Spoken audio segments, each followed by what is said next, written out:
My wife was an office worker at my client's company. At the time, being young, I was drawn to her quiet demeanor. I approached her fervently, and we started dating. 2 years later, I went to her parents' home to seek their approval for our marriage. There, her father unexpectedly suggested that we live with them. Originally from a rural island, I moved to the city for college and fell in love with a small town during my studies. After graduation, I obtained a professional license and started my own practice in the town. Believing that it's essential to be part of the community, I actively participated in the local homeowners association, night paroles, local festivals, and other events. This helped me build a network of trust and, as a result, secure a steady income.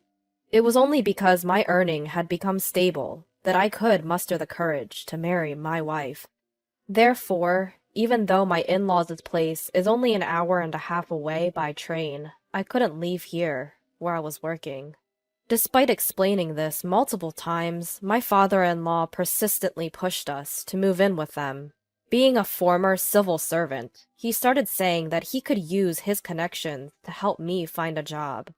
Although I appreciated the offer, I wanted to prioritize taking care of my current clients. I insisted on this for several hours. Finally, I disclosed my current income to my father-in-law and explained that without the relationships I had built so far, I wouldn't be where I am today. And if I were able to expand my business in the future and establish it in their area, I wouldn't mind moving in. Eventually, my father-in-law grudgingly agreed. During this whole discussion, everyone except my father-in-law was as silent as the air. No one interrupted the conversation, and my mother-in-law brought tea a few times. My sister-in-law was there at first, but had to leave midway due to work. After getting married, for convenience, I bought a condo near the station, about a 20-minute walk away from my office. My wife, whom we'll call Emily, said she wanted to continue working, and stayed as an office worker. However, after about a year, she suddenly quit her job to get her own professional license, saying she wanted to help me with my business.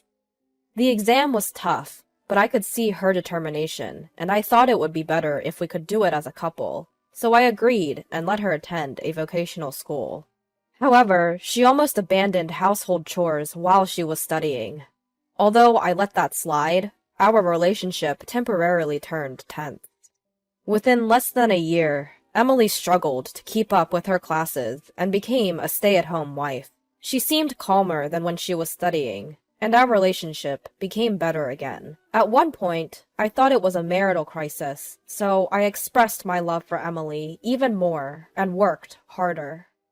Eventually, Emily became pregnant and gave birth to twin sons, but she began to act strangely from since then. On my days off from work, she would leave the kids and go back to her family's home by herself. At first, she said she wanted to take a break from parenting, and since both of them had started drinking milk formula, and not just breast milk, I was able to take care of them. So I agreed. We had many talks about this, but my wife said she just couldn't tend to 2 kids at once, and since they're boys, she expected me to parent them. I couldn't quite agree, but for the sake of our children, I relocated my office to a closer location and converted it to an office with kids' playroom. We've been visiting my in-laws about once a month, but the last time we went too, my in-laws just wouldn't let us leave. I turned down drinks, telling them that I was driving, but they still served me beer, calling it tea. I could tell from the smell right away, so I didn't drink a sip.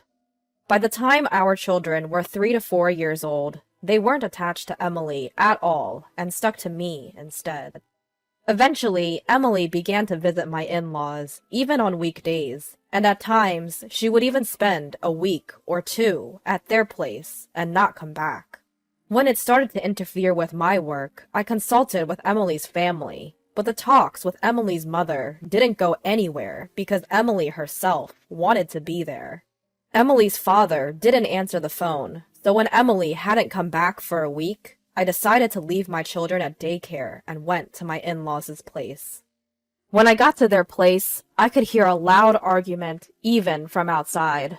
It seemed that my father-in-law and sister-in-law were yelling at each other. Hesitating a bit, I killed time at a nearby convenience store, and when I visited again, the voices had quieted down, so I rang the doorbell at my in-laws' home. The front door opened, and Emily's sister came out right away, held back by Emily's father, with Emily's mother and Emily just watching. Emily's sister said to me, "Let's go out, I'll tell you everything."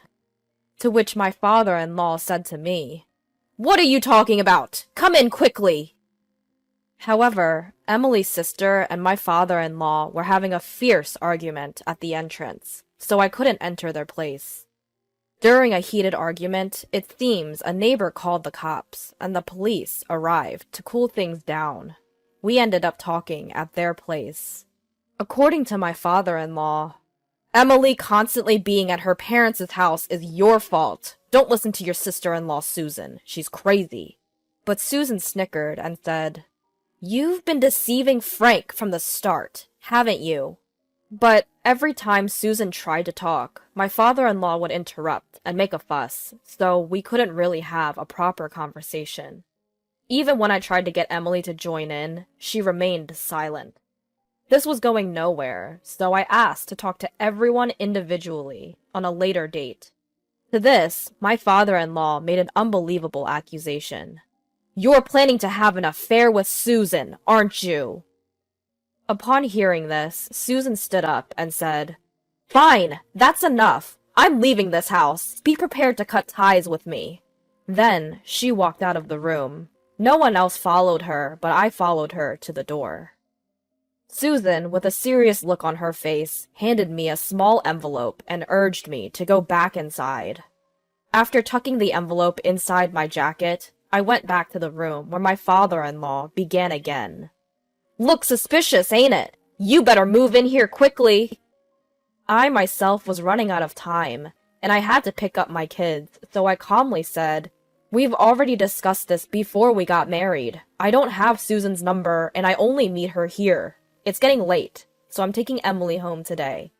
Then I promptly had Emily gather her things, and we headed home. In the car on our way home, I talked with Emily, but she kept repeating, "The kids don't like me. I don't understand boys. I'm useless." Since I still loved Emily, I told her, "Stay with the kids as much as you can. Raise them in your own way, and I want you to be by my side." We picked up our kids from the daycare and went home. Emily cooked dinner, and we all ate together. Emily's cooking skills had declined, but it was still better than mine, and the kids seemed happy eating it. After dinner, unusually, the kids clung to Emily, and Emily smiled and played with them until they all fell asleep together. I had work to do for tomorrow, so I went to my office to organize some documents. That's when I remembered the envelope Susan had given me. Inside was a USB drive. When I checked it on my office PC, it contained text and audio files. The text file was a summary of my father-in-law's living together plan. Knowing that I was self-employed and earning reasonably well compared to my peers, Emily's father planned to have me move in and work from home, and have me contribute my earnings to them. Despite the initial disagreements when we first met, my father-in-law seemingly believed we would eventually agree to live together, and had even bought a luxury car on loan. However, he saw no signs of Emily and I moving in, though Emily's father had the idea to get Emily a professional license, but her failing the exam thwarted his plan. Still, Emily's father couldn't give up on my income. After Emily gave birth, he came up with a plan to take Emily away from me and manipulated her to get her on his side. Since there was still no sign of us moving in, my father-in-law thought that if he could push the kids onto me, even on weekdays, we would have to rely on them. However, I had set up a childcare room in my office. The next step, apparently, was to keep my wife Emily at home, waiting for me to buckle under the pressure and suggest we live together.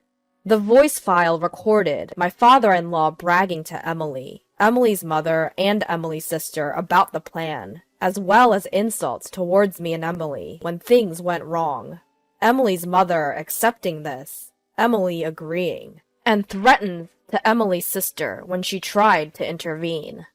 There were also commands telling Emily to get her hands on my money and to bring that money over, to which Emily only responded with, "Understood."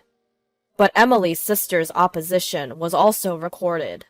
Lastly, there was a separate message from Emily's sister, and there was something shocking written there. Apparently, in that house, if they stood up against their father, he would punish them by starvation and economic abuse. Emily's sister often stood up to such a father, and every time she did, she received unthinkable harassment, such as being denied meals and not being given lunch money. Emily, who grew up seeing this, obediently obeyed her father. To stand up to her father, Emily's sister had been learning judo from the upper grades of elementary school.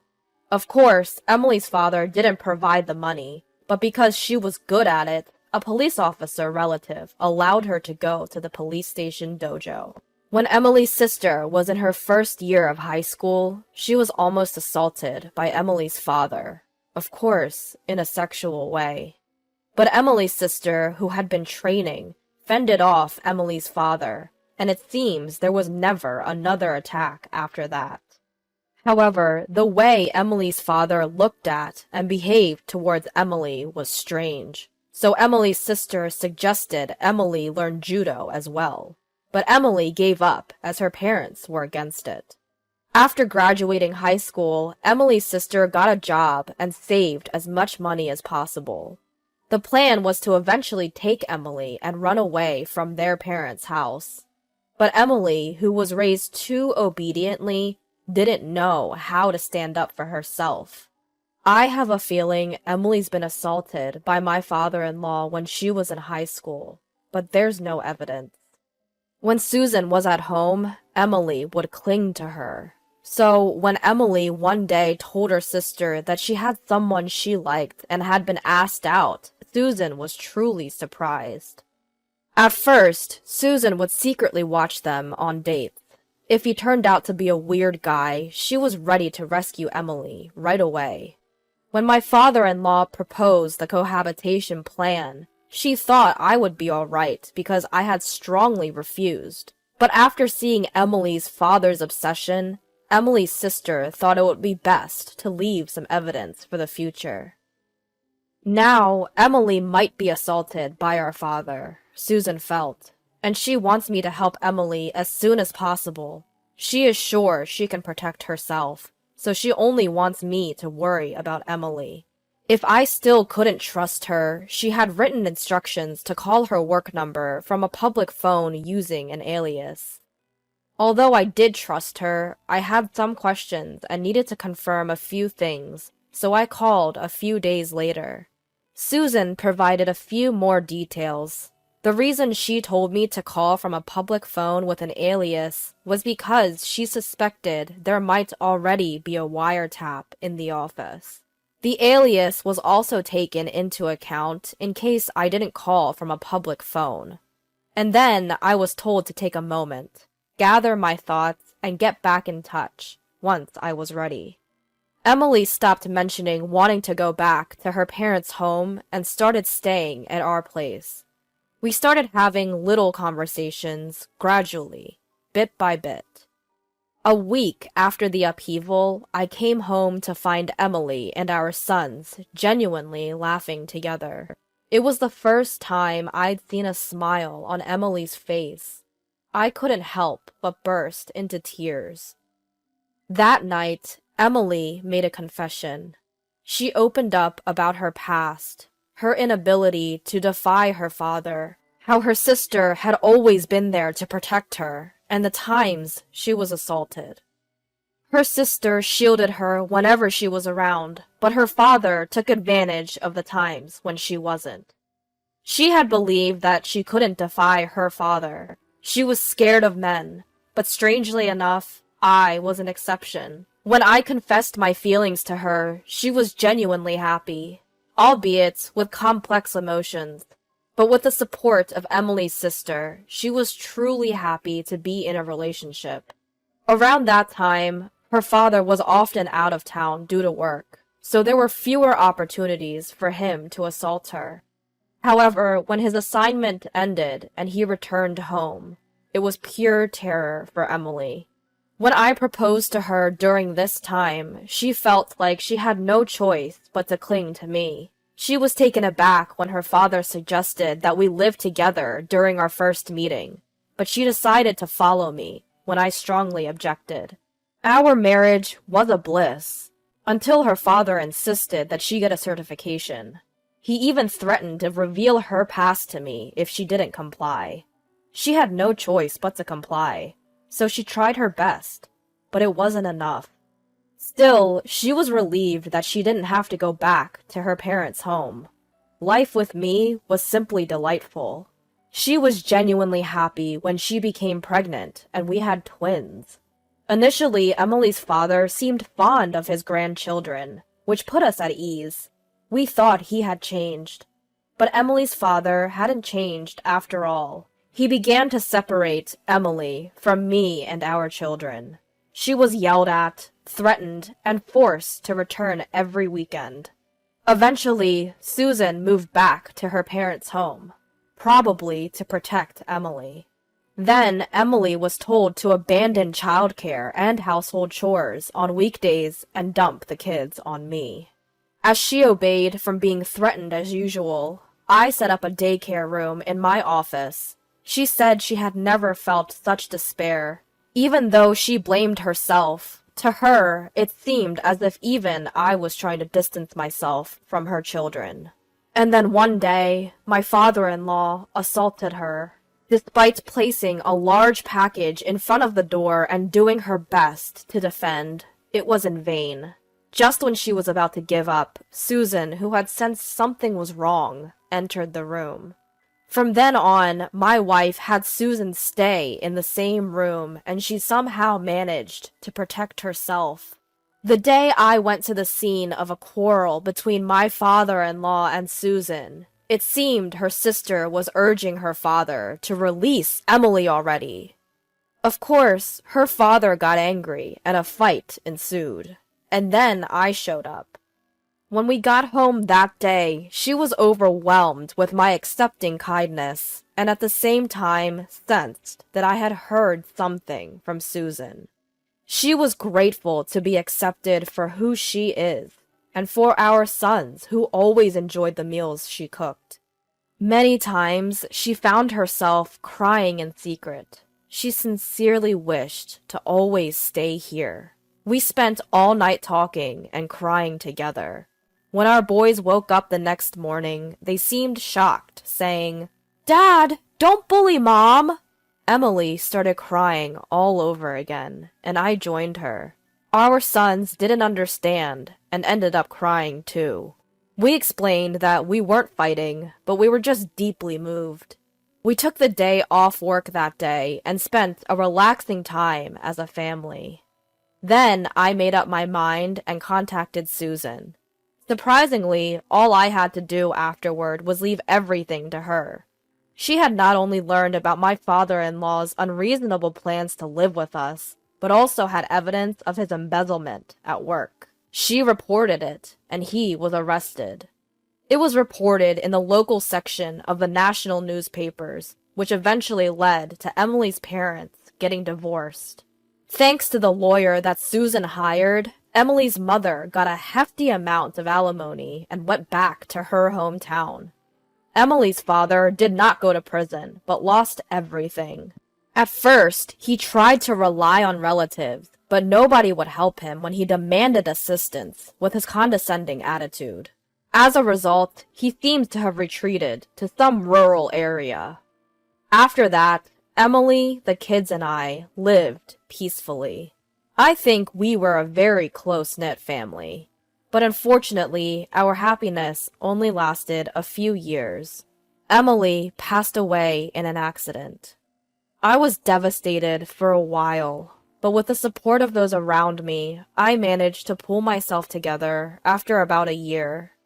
During that time, I caused some inconvenience to my business partners, but I somehow worked my way back, and now I'm doing very well, even employing a few people. One of them is a son of one of my business partners who persuaded other partners to help me out because I was struggling, and he kept my business connections intact. I was truly helped by those around me. Another one is Susan, Emily's sister. She helped me in many ways, and now, after losing her job partly because of that, she is working for me as a secretary. And now she is dating one of my staff members, and they've both approached me to discuss the possibility of getting married. I'm thinking of celebrating this with my sons, who Emily left behind. The other day, I received a letter from Emily's father. The content was all over the place, but to summarize, it said, "I can come live with you if you want, and send me compensation and travel expenses right away because I'm coming over." So I immediately had my lawyer send him a warning. At the beginning of the letter, he even apologized, saying, "I was wrong at that time." But he always sends a letter around the anniversary of Emily's death, saying, "It's been a long time now, so the statute of limitations must have expired, right?" He's probably still aiming for my earning. I'm aware that he's in a tough situation and is ostracized by his neighbors because of his bragging. Once our sons grow old enough, I think it's time to settle this myself. Of course, I won't break the law, but I need to show him a further taste of hell. Until then, every time I remember this man, I'm fueled to work harder and get a greater revenge at him. Emily must have had a tough time growing up, being abused by her father since young. Despite having her sister and me to protect her, the fact that she couldn't escape from her father's control might suggest that she was practically brainwashed. Sadly, she passed away early, but I believe that she had a happy time in her last few years, as she was able to decisively break away from her father and live peacefully with our children. I am nothing but grateful to Emily's sister, who gave me the opportunity to save Emily, and I want her to be happy for Emily's sake from now on.